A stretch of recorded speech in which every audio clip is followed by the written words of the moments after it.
ठीक है रविंद्र जी, विपक्ष तो शुरू से ही विरोध करता आया है, लेकिन सारी चीजों का इम्प्लीमेंटेशन तो हो रहा है। लोग दुकानों के बाहर नाम भी अपना लिख रहे हैं, तमाम चीजें चल रही हैं, दूसरे स्टेट से भी डिमांड आने लगी है। लेकिन आज का जो मुख्य रूप से बयान जयंत चौधरी का है, उसको थोड़ा सा फोकस किया है। वो इसलिए क्योंकि ये वो फैक्टर है, कहते हैं ना कि जब कोई अपनों में से इस चीज को ये स्वीकारने लगे कि शायद हाँ ऐसा नहीं होना चाहिए था, या हो सकता है कोई डिसीजन बहुत जल्दी में आ गया है, उस पर बदलाव हो सकता है, तो आपको लगता है कि उसको समझा या समझने की कोशिश की जाएगी?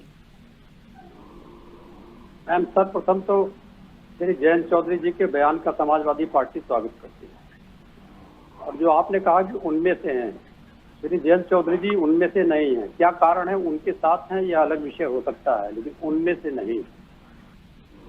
वो आदरणीय चौधरी चरण सिंह साहब के खानदान के हैं। चौधरी चरण सिंह साहब ने जो दिशा और दशा इस देश की बदली थी, वो उनके रग में भी बह रहा होगा। इस देश को उन्माद की राजनीति में ले चलने का काम राष्ट्रीय स्वयंसेवक संघ ने किया है और योगी जी उसके झंडा बरदार हैं। एक इंटरव्यू में योगी जी से पूछा गया था कि आपके हीरो कौन है, तो उन्होंने कहा था सावरकर। सावरकर की कहानी बताता हूँ। एक सिद्धांत बनाया था उन्होंने कि इस्लाम इस राष्ट्र का नहीं है, या मातृभूमि पितृभूमि और पुण्यभूमि हमारी है।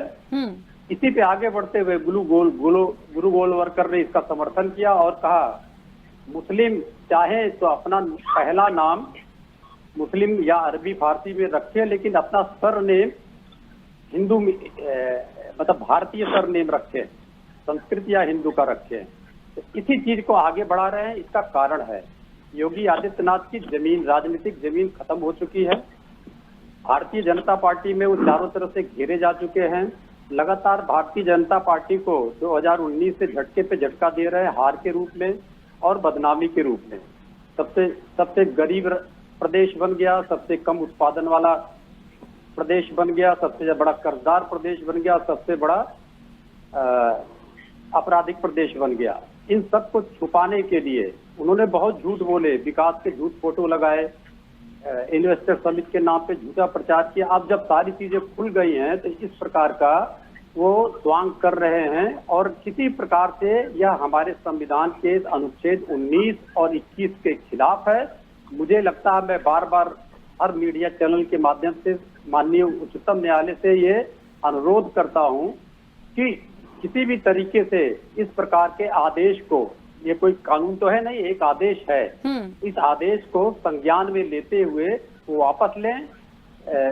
उत्तर प्रदेश सरकार को बाध्य करें कि इस आदेश को वापस लें। और रही बात नाम लिखने की व्यापारिक प्रतिष्ठानों पे, उसमें पहले से स्थापित कानून बने हुए हैं, उस पर कोई नया आदेश मुख्यमंत्री नहीं दे सकते हैं जब तक कि कानून में परिवर्तन न किया जाए। जी धन्यवाद। ठीक है, से क्या कुछ आता है ये आने वाले समय की बात होगी रविंद्र जी। लेकिन एक बात यहां मैं जानना चाहती हूं, क्योंकि विपक्ष तो शुरू से ही इसका विरोध कर रहा है, कई सवाल उठाए गए हैं।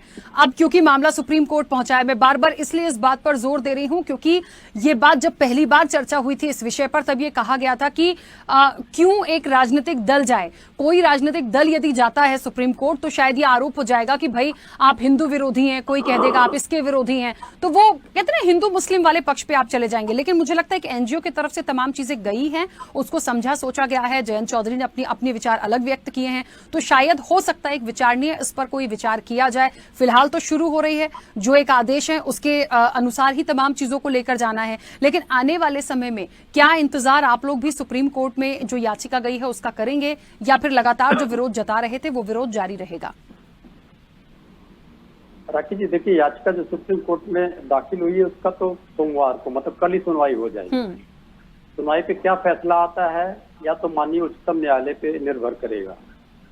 लेकिन जो आदेश दिया है इसका हम लगातार विरोध करते रहेंगे। हम 3 उदाहरण बता रहे हैं और इनमें से हम तीनों में से, मुझे छोड़ के मैं आपको भी इंक्लूड करता हूँ। आप मेघावती सुपुत्री सुकर्णो का धर्म बता दीजिए, महर्षि चारवाक का धर्म बता दीजिए, दिलीप कुमार का धर्म बता दीजिए। अगर ऐसा भारत में होता तो ये नाम रखे नहीं जाते। तो इस प्रकार से अगर नाम से कोई धर्म पता करने की कोशिश कर रहा है तो निश्चित रूप से वो राजनीति के निचले पायदान पे, निचले गर्त पे गिर चुका है। और जब भारत का संविधान बना था तो इन चीजों को अलग करके बना था।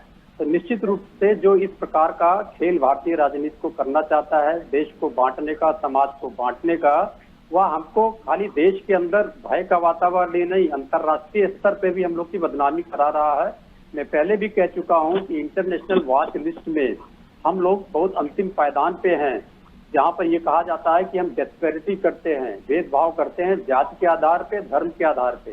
तो इन चीजों को भी ध्यान में नहीं रखा योगी आदित्यनाथ ने। मैं फिर से रिपीट करता हूं, एक बार आपके चैनल पे कह चुका हूं, योगी आदित्यनाथ जी के एक शीर्षक संत का मजार है, संघ भवन, केशव भवन, दिल्ली के बगल में पीर शांतिनाथ जी की दरगाह। क्या उस नाम को भी बदलेंगे योगी आदित्यनाथ जी? क्या इस जवाब प्रकार भारतीय के जो- जनता